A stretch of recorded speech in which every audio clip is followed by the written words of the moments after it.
नमस्कार, स्वागत है आपका सी बिजनेस में। मैं हूं दीपक डोभाल। वक्त तो चला है बुलेटिन का। अगले आधे घंटे में आपको दिखाएंगे 40 खबरें कोरोना अपडेट से जुड़ी हुई, देश और दुनिया से जुड़ी हुई, और साथ ही साथ आपको बिजनेस और कारोबार के अपडेट्स भी देंगे फटाफट अंदाज में। आइए शुरू करते हैं आज का सफर।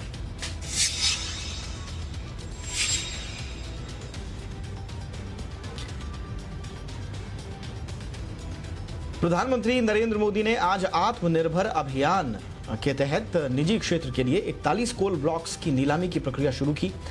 पीएम नरेंद्र मोदी ने कहा कि आज एनर्जी सेक्टर में भारत को आत्मनिर्भर बनाने के लिए एक बड़ा कदम उठाया जा रहा है। उन्होंने आज कहा कि सिर्फ निजी क्षेत्रों के लिए कोल ब्लॉक के लिए नीलामी की शुरुआत नहीं हो रही है, बल्कि कोल सेक्टर के लिए दशकों के लॉकडाउन से भी बाहर निकल रहे हैं।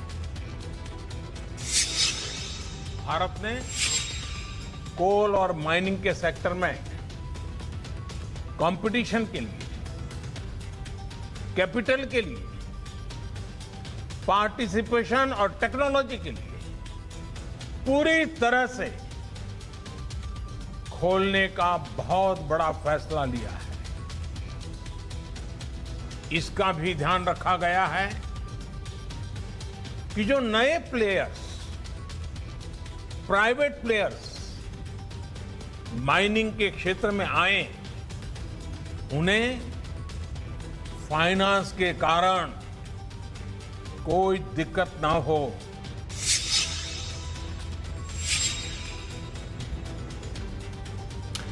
प्रधानमंत्री नरेंद्र मोदी ने कहा कि एक मजबूत माइनिंग और मिनरल सेक्टर के बिना आत्मनिर्भर भारत संभव नहीं है, क्योंकि मिनरल्स और माइनिंग हमारी अर्थव्यवस्था के महत्वपूर्ण पिलर्स हैं।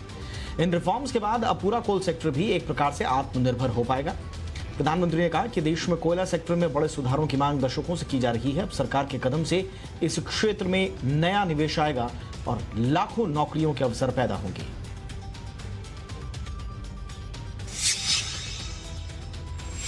देश की एक बड़ी आबादी को रोजगार मिलेगा। एक प्रकार से गरीबों की सेवा का काम कोयले से भी हो सकता है।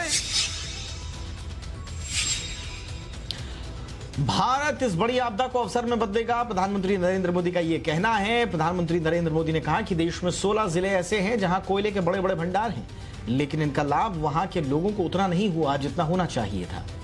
पीएम ने कहा कि यहां सबसे बड़ी संख्या में हमारे साथी दूर बड़े शहरों में रोजगार के लिए पलायन करते हैं। उन्होंने कहा कि इन कोल ब्लॉक से इन लोगों को रोजगार मिलेगा और वहां रहने वाले लोगों को अधिक सुविधाएं मिलेंगी। और मैं जो फील कर रहा हूं, इसके कारण हमारे देश के गरीब इलाकों के और गरीब लोगों के सबसे ज्यादा आशीर्वाद हम सबको मिलने वाले हैं।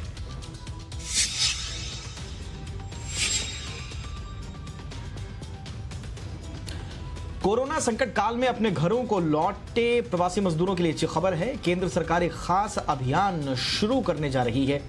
इस योजना का नाम गरीब कल्याण रोजगार है। योजना की लॉन्चिंग 20 जून को प्रधानमंत्री नरेंद्र मोदी करेंगे। इस योजना के तहत देश के कई हिस्सों से पलायन कर अपने अपने गांव पहुंचे प्रवासी मजदूरों को रोजगार मुहैया कराया जाएगा। इसके साथ ही अभियान को देश के 6 राज्यों के 116 जिलों में शुरू किया जाएगा।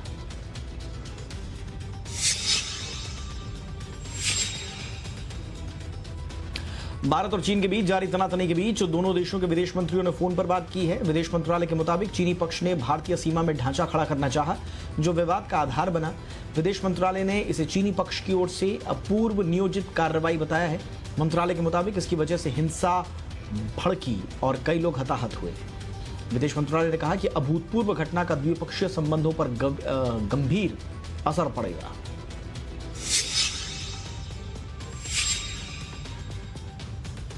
गलवान घाटी में चीन की धोखेबाजी के बाद भारत ने सीमा पर मुस्तैदी बढ़ा दी है। लद्दाख में 3 इन्फेंट्री डिविजन्स तैनात हैं। इसके अलावा ऊंचाई पर युद्धाभ्यास करने वाली 2 अलग अलग ब्रिगेड भी तैनात हैं। हिमाचल प्रदेश में अतिरिक्त सेना बल भेजे जा चुके हैं।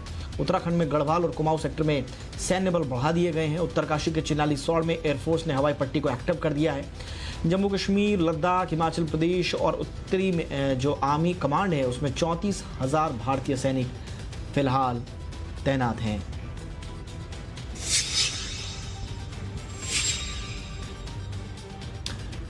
चीन के मसले पर कांग्रेस नेता राहुल गांधी ने एक बार फिर मोदी सरकार पर हमला बोला है। उन्होंने सवाल किया कि चीन में हमारे शस्त्रहीन सैनिकों की हत्या कर दी गई, इसके लिए कौन जिम्मेदार है।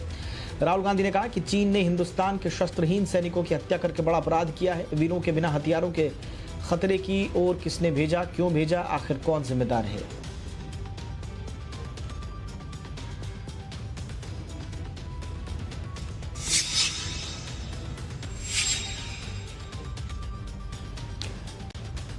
राहुल गांधी के हमलों का बीजेपी ने जवाब दिया है। बीजेपी प्रवक्ता संबित पात्रा ने कहा कि जिस तरह का विश्वास भारत के प्रति राहुल गांधी दिखाते हैं वो गैर जिम्मेदाराना है। उन्होंने कहा कि प्रधानमंत्री के बारे में राहुल गांधी जो बयान देते हैं वो गलत है। पात्रा ने कहा कि जब राहुल कहते हैं कि डरा हुआ प्रधानमंत्री, तब आप एक व्यक्ति पर नहीं एक देश पर हमला करते हैं।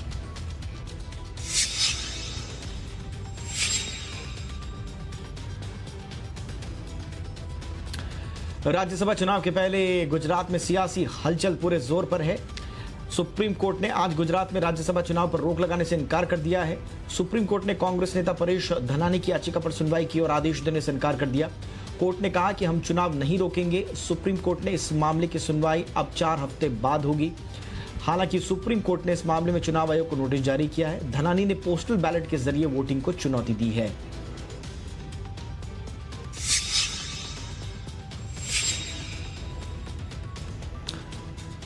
भारत 8वीं बार संयुक्त राष्ट्र सुरक्षा परिषद का अस्थायी सदस्य चुन लिया गया है। भारत को 192 बैलेट वोट्स में से 184 वोट मिले। इस निर्विरोध चुनाव के बाद भारत 2021-22 के लिए संयुक्त राष्ट्र की सर्वोच्च संस्था का अस्थायी सदस्य बन जाएगा। भारत के साथ साथ आयरलैंड, मेक्सिको, नॉर्वे की सुरक्षा परिषद में भी उसको भी एंट्री मिली है, जबकि कनाडा को बाहर ही रहना पड़ेगा। संयुक्त राष्ट्र में भारत के प्रतिनिधि टीएस तिरुमूर्ति ने कहा कि संयुक्त राष्ट्र के सदस्यों ने जो विश्वास जाहिर किया, जताया है, उससे विनम्र महसूस कर रहा हूं।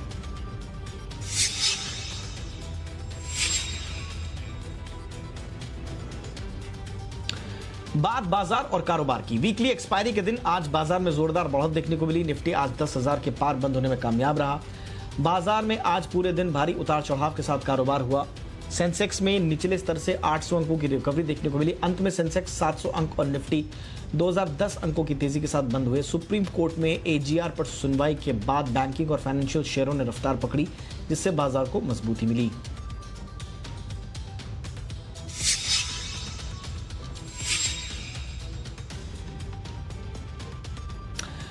आज उतार चढ़ाव भरे कारोबारी सेशन में बैंकिंग शेयरों की चांदी रही। Kotak bank, SBI, HDFC bank और एक्सिस बैंक सबसे ज्यादा चढ़े। मेटल शेयरों की चमक भी बढ़ी। वेदांता लिमिटेड, टाटा स्टील, नाल्को और हिंडाल्को में जमकर खरीदारी हुई। सरकारी कंपनियों बीएचईएल, बीईएल, कोल इंडिया और कॉनकोर में भी खरीदारी रही। आज अकेले फार्मा शेयरों की पिटाई हुई। एस्ट्राजेनेका, ल्यूपिन, बायोकॉन गिरावट के साथ अब बंद हुए।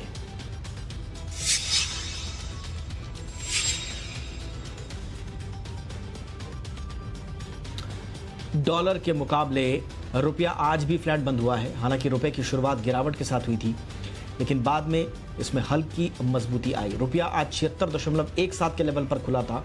इंट्राडे में रुपए में कई बार उतार चढ़ाव आए और अंत में 1 पैसे की मामूली बढ़त के साथ 76.14 पर बंद हुआ। रुपया कल 76.16 पर बंद हुआ था।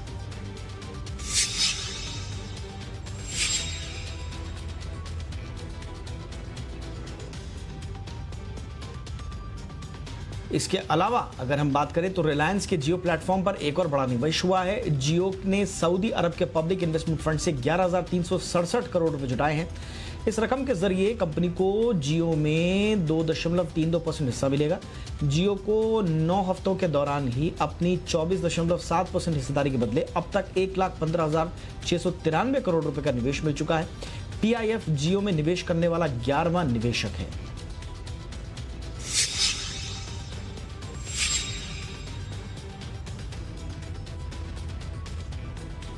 सुप्रीम कोर्ट में टेलीकॉम कंपनियों के एजीआर मामले में आज फिर सुनवाई हुई।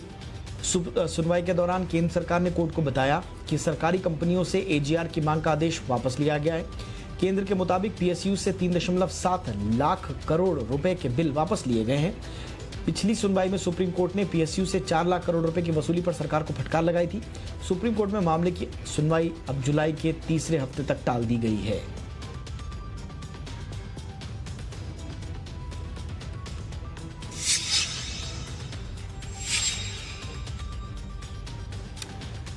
सुप्रीम कोर्ट ने एजीआर मामले पर सुनवाई के दौरान निजी टेलीकॉम कंपनियों से वित्तीय रिपोर्ट मांगी है। कोर्ट ने कंपनियों से 10 साल का फाइनेंशियल स्टेटमेंट जमा करने को कहा है। सुनवाई के दौरान सुप्रीम कोर्ट ने पूछा कि इस बात के लिए क्या सुरक्षा गारंटी ली जा सकती है जिससे टेलीकॉम कंपनियां समय पर भुगतान करें। वोडाफोन का कहना है कि वोडाफोन की स्थिति अनिश्चित है और वो किसी भी और गारंटी के साथ देने की जो है वो स्थिति में नहीं है। वोडाफोन ने कहा कि वो सिर्फ किश्तों में ही बकाया चुका सकता है।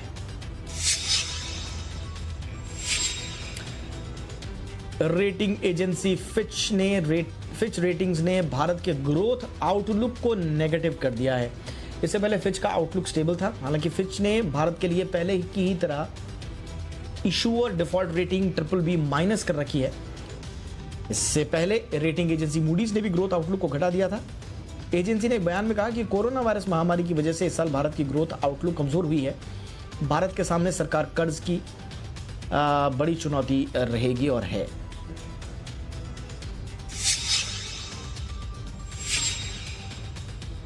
बैंकिंग सेक्टर पर मैकेरी ने रिपोर्ट जारी की है। इस रिपोर्ट में बताया गया है कि मोरेटोरियम का फायदा लेने वाले ग्राहकों की संख्या घटी है। पहले ग्राहकों को अंदाजा नहीं था कि ब्याज का बोझ कितना बढ़ जाएगा। रिपोर्ट के मुताबिक मई अंत से 15 जून तक मोरेटोरियम लोन बुक में 25 से 3% तक की गिरावट आई है। रिपोर्ट में बताया गया है कि जून, जुलाई, अगस्त में मोरेटोरियम का फायदा कम लोग लेंगे। HDFC में मोरेटोरियम का फायदा उठाने वाले ग्राहक घटे हैं। मेट्रो के बाहर कामकाज शुरू होने से भरोसा लौटा है।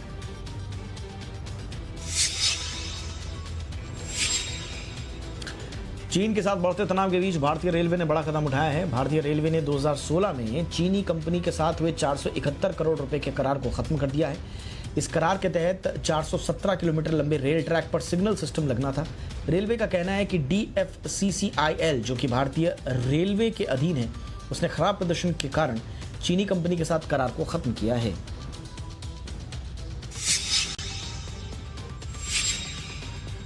भारत चीन तनाव का असर अब कारोबार पर दिखने लगा है। स्मार्टफोन की चीनी कंपनी ओप्पो को अपने flagship smartphone find X2 series की भारत में ऑनलाइन लॉन्चिंग रद्द करनी पड़ी है। ओप्पो का भारत में ही फोन असेंबली प्लांट है। कंपनी ने ऐलान किया था कि फाइंड X2 सीरीज फोन की लाइव अनवीलिंग की जाएगी। ये अनवीलिंग कल शाम 4 बजे होनी थी, लेकिन लॉन्चिंग करने की जगह कंपनी ने एक 20 मिनट का प्री रिकॉर्डेड वीडियो डाल दिया है।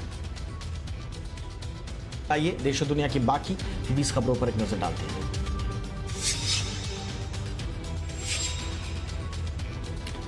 तमाम विवादों के बाद दिल्ली ने कोरोना टेस्ट के दाम तय किए हैं। उप मुख्यमंत्री मनीष सिसोदिया ने कोरोना टेस्ट के दामों का ऐलान किया। उन्होंने ट्विटर पर बताया कि दिल्ली में कोरोना वायरस के टेस्ट के लिए 2400 रुपए दाम फिक्स कर दिए गए हैं। इसमें सभी तरह के टैक्सेस जुड़े हुए हैं। ऐसे में दिल्ली के अस्पताल कोरोना वायरस का टेस्ट कराने वालों से 2400 रुपए से ज्यादा नहीं वसूलेंगे। मनीष सिसोदिया फिलहाल स्वास्थ्य मंत्रालय का काम भी देख रहे हैं।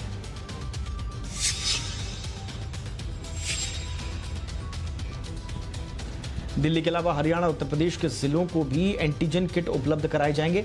इसमें केवल 450 रुपए का खर्चा आएगा और 450 रुपए में ही कोरोना का टेस्ट हो जाएगा। आज गृह मंत्री अमित शाह ने केंद्रीय स्वास्थ्य सचिव को आदेश दिया है। इस आदेश के तहत NCR के जिलों में कोरोना टेस्ट की दर दिल्ली की तरह ही तय होगी। अब गाजियाबाद, नोएडा, गुरुग्राम, फरीदाबाद, सोनीपत, पलवल समेत NCR के सभी जिलों में 2400 रुपए में कोरोना वायरस संक्रमण का टेस्ट हो सकेगा।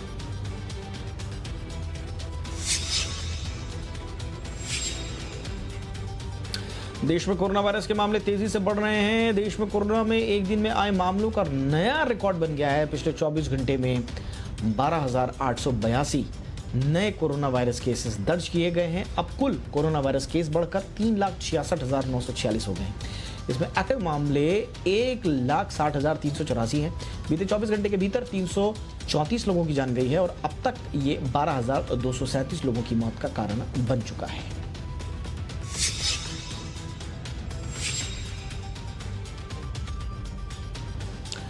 कोरोना वायरस संक्रमण के चलते सुप्रीम कोर्ट ने भगवान जगन्नाथ की रथ यात्रा पर रोक लगा दी है। चीफ जस्टिस ने कहा कि अगर वो इसके लिए अनुमति देते हैं तो भगवान उन्हें कभी माफ नहीं करेंगे। कोर्ट ने कहा कि ये गंभीर मसला है और कोर्ट इसके लिए अनुमति नहीं दे सकता। याचिकाकर्ता की ओर से कहा गया था कि इस रथ यात्रा में 10 लाख लोग इकट्ठा होते हैं। इस पर CJI ने कहा कि अगर 10,000 भी हैं तो भी गंभीर है। 23 जून से यात्रा शुरू होनी थी।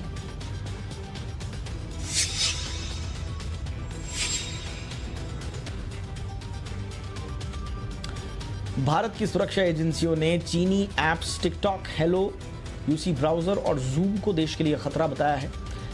भारतीय सुरक्षा एजेंसी ने चीन के ऐसे 50 से ज्यादा ऐप्स की निशानदेही की है जो भारत की आंतरिक सुरक्षा के लिए बेहद खतरनाक हैं। सुरक्षा एजेंसियों की रिपोर्ट के मुताबिक इन ऐप्स के जरिए देश और सुरक्षा डेटा भारत के बाहर जा रहा है। महिलाओं के लिए शॉपिंग ऐप शीन और शियोमी को भी सुरक्षा के लिहाज से बेहद खतरनाक बताया गया है।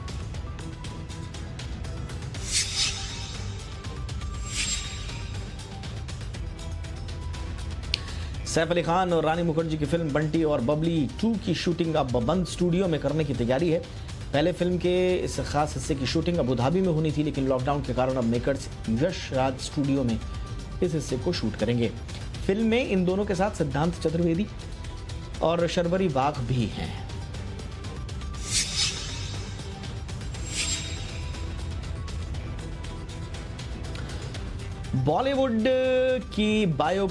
बॉलीवुड को बायोपिक से बहुत प्यार है। इसी कड़ी में भारत की ओपन वाटर तैराक भक्ति शर्मा की बायोपिक भी शामिल हो गई है। टी सीरीज भक्ति शर्मा की बायोपिक पर काम कर रहा है। भक्ति अंटार्कटिका महासागर में तैराकी में वर्ल्ड रिकॉर्ड बनाने वाली पहली एशियाई महिला और दुनिया की सबसे कम उम्र की महिला है। हालांकि ये रोल कौन निभाएगा इसके बारे में अभी खुलासा नहीं हुआ है।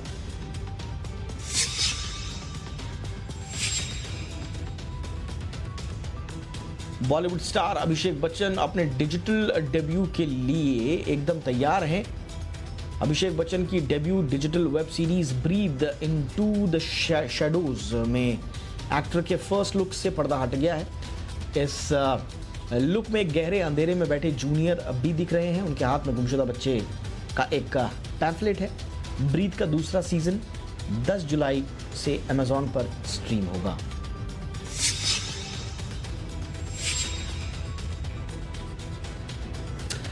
स्टेज कलाकारों यानी कि थिएटर की दुनिया के लोगों की मदद करने और फंड जुटाने के लिए जी थिएटर ने गिव इंडिया फाउंडेशन के साथ हाथ मिलाया है। अनुपम खेर, नीना गुप्ता, राकेश बेदी, मकरंद देशपांडे, दिव्या दत्ता, आना कुमरा और शिखा तलसानिया जैसी जानी मानी रंग हस्तियों ने इस सामूहिक फंड जुटाने के अभियान में शामिल होकर लोगों से थिएटर कम्युनिटी को दान देने की अपील की है।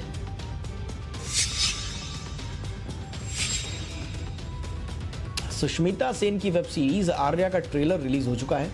आर्या डच क्राइम थ्रिलर पेनोजा पर आधारित है। यह सीरीज साल 2010 से लेकर 2017 तक ऑन एयर हुई थी। इस सीरीज को लेकर डायरेक्टर राम मधवानी ने बड़ा खुलासा किया है। उन्होंने कहा कि आर्या पहले फीचर फिल्म बनने वाली थी, जिसके लिए काजोल को अप्रोच किया गया था, लेकिन वो फिल्म से नहीं जुड़ी। बाद में इस प्रोजेक्ट के लिए माधुरी से बात की गई, जो बनी नहीं। इसके बाद इसे वेब सीरीज के तौर पर सुष्मिता सेन के साथ बनाया गया।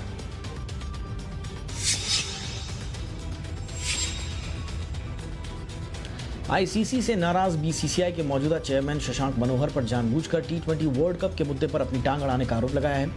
बीसीसीआई ऑस्ट्रेलिया में इस साल होने वाले टी20 वर्ल्ड कप के भविष्य को लेकर लगातार फैसला टालने के लिए आईसीसी से नाराज चल रहा है। बीसीसीआई का मानना है कि आईसीसी की इसी टालने की रणनीति से आईपीएल की तैयारियों पर असर पड़ सकता है। आईसीसी ने टी20 वर्ल्ड कप का फैसला 1 महीने के लिए टाल दिया है।